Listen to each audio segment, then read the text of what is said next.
Ички иштер министрлиги элди мыйзамсыз сакталган ок атуучу куралдарды тапшырууга чакырды. Учурда милиция кызматкерлери курал-жаракты мыйзамсыз сактагандыгы үчүн жоопкерчилик каралганын эскертип, профилактикалык иш-чараны жүргүзүүдө.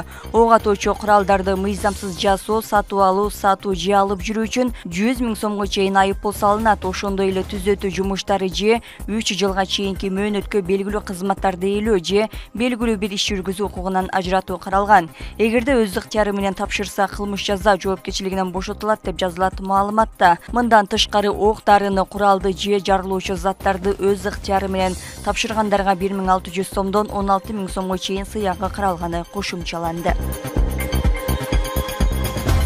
Министрлер кабинети Ысык көл бирдиктүү башкаруу компаниясын түздү. Токтомго Адылбек Касымалиев 2-июнда кол койгон. Аталган ишкананын максаты Ысык көл облусундагы мамлекеттик мүлүктү толук кандуу жана эффективдүү башкарууну камсыз кылуу.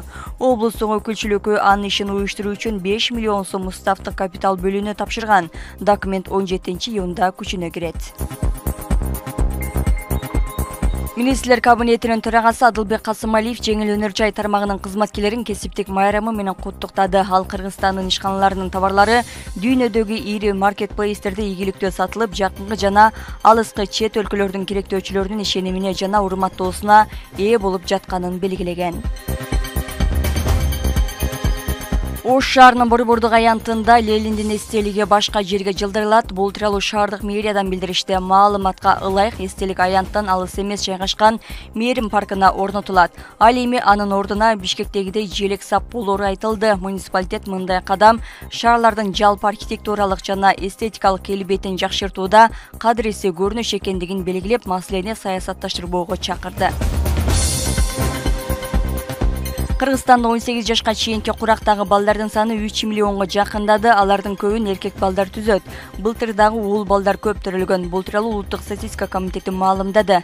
Мекеменин расмий сайтындагы маалыматка караганда, быйылкы жылдын башындагы эсепке балдардын жалпы саны 2 миллион 715 миңди түзгөн. Алардын 51,4% эркек балдар. Былтыркы жылдын башындагы эсепке салыштырганда балдардын жалпы саны быйыл январь айына карата 23 миңге көп болгон. 7 жашка чейинки курактагылар 39%, 7 жана 14 жаштагыларга чейин 46%, 15-17 жаштагылар 15% түзөт.